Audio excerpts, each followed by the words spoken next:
Okay students, now in the previous video I have taken this point as A again, so you can change it this to, you can take building base, that is B, right student. Now I am discussing its second part.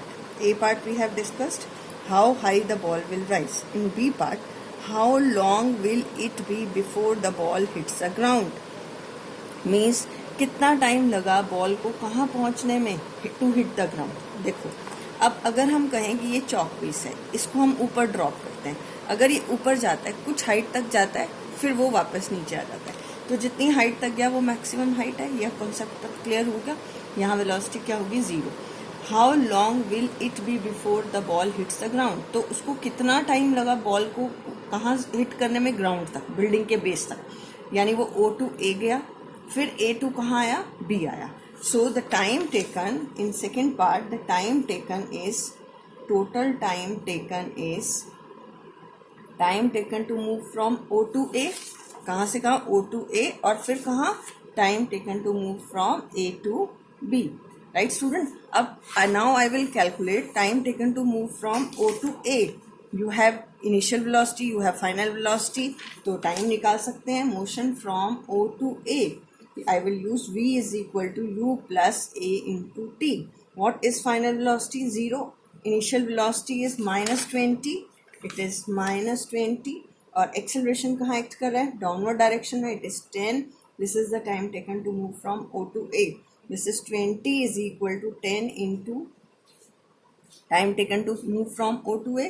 So it is 2 seconds. कितना आ गया student, it is 2 second. अब आपको calculate करना है A to B.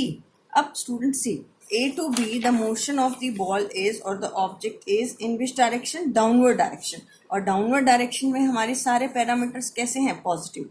A to B what is the total distance it cover, इसने यहाँ height कितनी cover की, 20 metre we have calculated. So now from A to B what is the total height it covers, that is 20 plus 25, क्योंकि building की height कितनी थी, 25. This is 45 metre. In which direction, positive direction.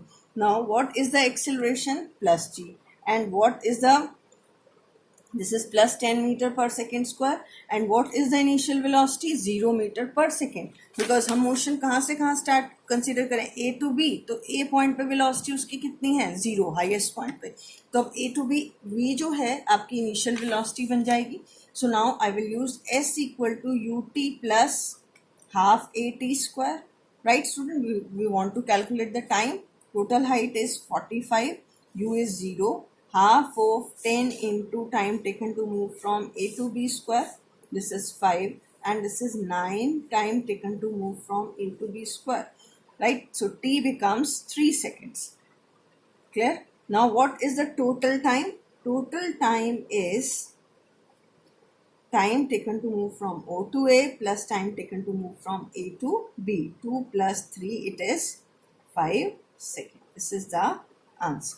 Clear student? Now the next question is, from the top of a tower 100 meter in height, a ball is dropped and at means पहले आप इसका diagram draw करिए साथ साथ. From the top of a tower, this is point A, this is point B. From the top of a tower, what is the height, 100 meter height. A ball is dropped. Student, जब भी हम किसी चीज को drop करते हैं, drop का मतलब आपने उसे छोड़ दिया, तो उसकी इनिशियल वेलोसिटी क्या होगी, 0 मीटर पर सेकेंड, राइट.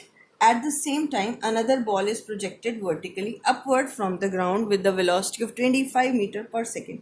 यहाँ से हमने एक बॉल को प्रोजेक्ट किया कितनी स्पीड से, अपवर्ड डायरेक्शन में, तो साइन कन्वेंशन के अकॉर्डिंग आप क्या लोगे इसे, -25 मीटर पर second, right. Find when and where they will meet, आपको बताना है कि कहाँ मीट करेंगे ये. Suppose at point C they will meet, right? At point C they will meet, and this position is suppose X, so remaining position become 100 minus X, right student. and after time T, let balls meet at point C after time T. तो अब आप दोनों के लिए equation of motion लेंगे. A to C अगर आप लिखें, motion from A to C, S equal to UT plus half ET square. Motion कहाँ है, डाउनवर्ड डायरेक्शन में, तो X positive, initial velocity 0, half of g into t square. This is equation number 1. अब b to c देखें, s equal to ut plus half a t square, right? अब height कहाँ है इसमें? Upward direction, so I will use the sign convention 100 minus x, as well as it is minus 25 into t plus half of gt square, right student? क्योंकि g आपका क्या रहेगा? Positive, क्योंकि चाहे बॉडी ऊपर जा रही है या नीचे, in both the case the g is acting in downward direction. So you will get minus 100 plus x is equal to minus 25t plus half of gt square. You can mark this as equation number 3. Now third minus 1, अगर हम क्या करें? Third minus 1, third को first में से minus कर दें तो कितना आ जाएगा? Minus 100 plus x minus x is equal to minus 25t, right student? Minus 0 और ये हाफ जी टी स्क्वायर क्या हो जाएगा आपका? Cancel out, minus half g t square, it get cancel out. तो अब x x कैंसिल, तो 100 minus 100 is equal to minus 25t, this get cancel out and t is equal to 4 seconds. तो अब कितने टाइम पे वो meet कर रहे हैं?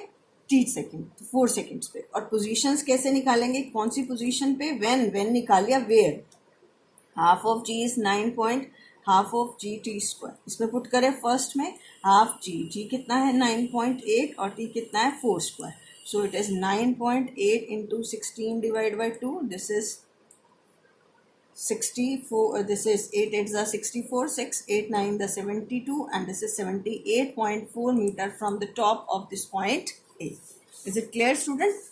Right? I think these two questions are clear to you. In the next video, I will tell you the third question. Thank you.